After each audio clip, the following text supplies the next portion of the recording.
Hi, my name is JJ, and I'm diagnosed with depression, anxiety, bipolar disorder, CPTSD, and depersonalization derealization disorder.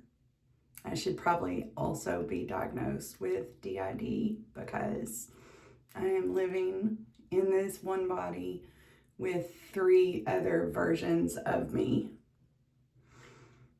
And we all have different identities, different personalities. And we are functional for the most part. I have a home. I pay my bills. I was just laid off, but until then, I had a pretty good computer programming job. And I'm applying for jobs now. And I am being more and more open with the fact that this is who I am.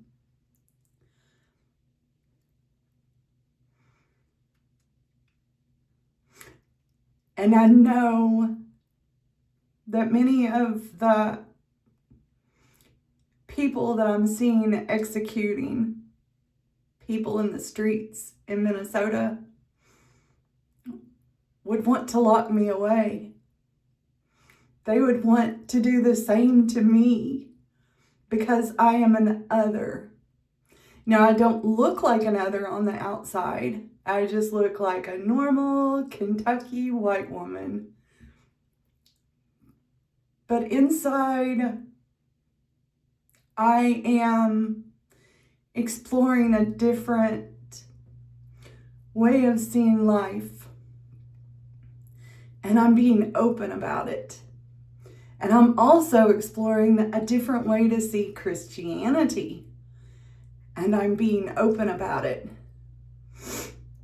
And I know that these same people who are afraid, fearful of the other, whatever that other is, other races, other religions, other heritages, other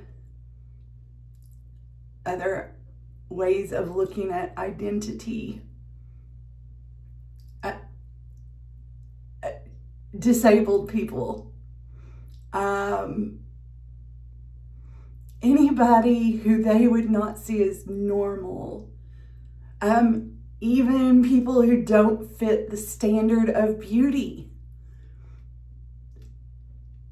There are people in our society who fear those people and want them to shut themselves away and not be part of society, not be open. Oh, I forgot, other gender identities, other sexual orientations than that of one man, one woman. God is Adam and Eve, not Adam and Steve, that whole crew. That even gives sermons on that in churches here in Kentucky. I can't tell you how many sermons I've heard from, I'm exaggerating. I've heard a few sermons on that. One in Crab Orchard, Kentucky, and another in Monticello, Kentucky. So let's not exaggerate and say I've heard plenty, but that's 2 preachers that I've heard those sermons from, and they're preaching here in Kentucky, supposed to be walking along with Jesus, who accepted everyone. So I am being open about viewing things differently. And they would want me to shut up and be quiet and probably go into a mental institution for the rest of my life because I am expressing a different way than the box that they want to place us all in. And these people, it seems fine for them to have wives of other colors. But that's a subordinate position in many of these men's minds. Those are women that they don't have a say, really. They parrot what their husbands say. And these people, that's what they want to do to all women also. They want to have us shut up and sit down. Just shut up and sit down. You don't have the right to express your opinion. You don't have the right to be in society as you are. You don't have the right to tell us that what we're doing is wrong when we tear gas children and force a woman to trade sex in order to get to see her child and kill people on the streets. It's just really a sad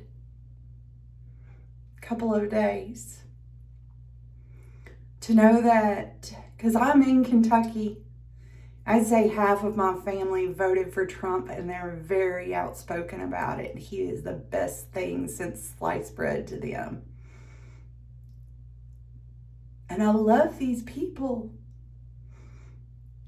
And they are good people. But they are so afraid of the other. And he hates everyone who opposes him. And for a lot of the people who oppose him, they look different. So his hate combined with my loved one's fear ends up being a very dangerous situation where an ICU nurse who was just recording in order to make sure that no children were hurt or women were hurt. He was helping up a woman who someone had pushed violently to the ground. And all she had in her hands was a camera as well.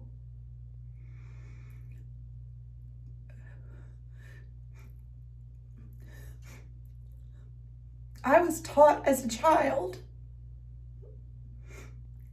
that you live like Jesus lives.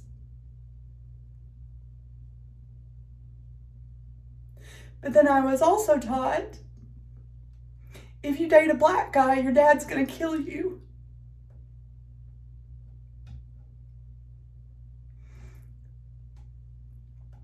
I think a lot of people in our world, Donald Trump's hate has given them permission to go back to the teachings of our ancestors who didn't always have the right thinking about things, especially dealing with things that they fear. And that fear turns to hate when given permission. We see it with the Klan. They had Jesus saves above their pictures. But lynching people was not Jesus. And then I also hear from people who say, well, if he just stayed home. Well, yeah, and if Martin Luther King Jr. had just stayed home, and if Gandhi had just stayed home,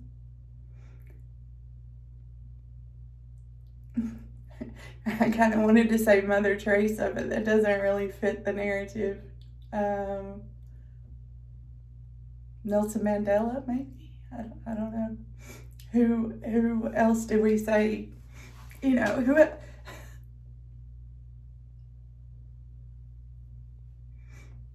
I just don't understand it.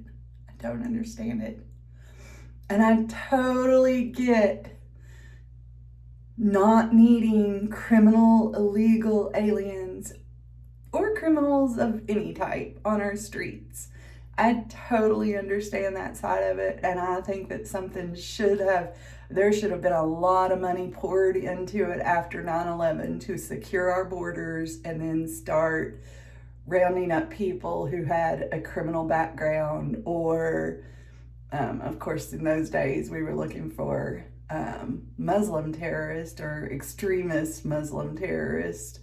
I don't guess there's any other type of terrorist besides extremist. Part of having a dissociative disorder is you kind of lose your train of thought sometimes, and you don't say things exactly the way that they should be said. So forgive me if I sometimes come out sounding like an 8-year-old, because that's one of my girls inside. And sometimes her mouth takes over, and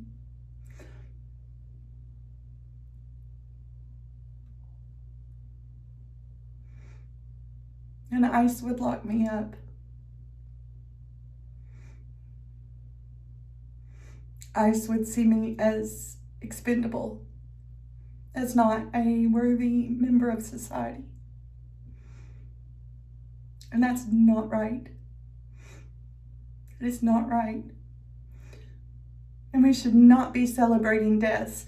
Not Charlie Kirk's death, not Alex Pretti's death, not Renee Good's death, not Trump's shooting. We should not have, nobody should have celebrated. I didn't celebrate, but nobody should have celebrated him getting shot. Don't celebrate hurts, physical hurts on human beings. They are part of us. Jesus saw us all as part of him. And when you hate your neighbor just because they look a little different, or you fear your neighbor just because they look a little different, or because you don't understand, because you've been fed all these fear stories of how horrible all the illegal immigrants are.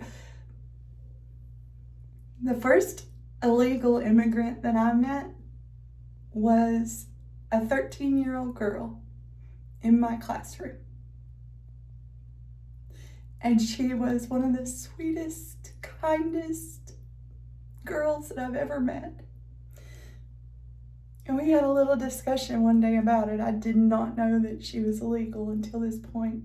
And there's no way that I would have turned her in, because that would have hurt her.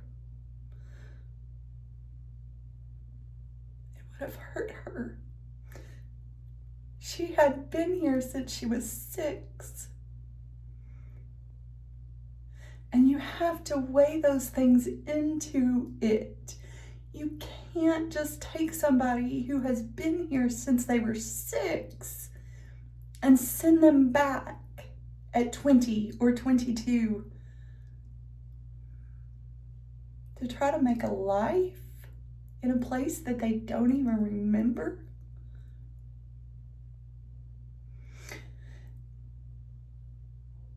Secure our borders. Get criminal illegals out, but not like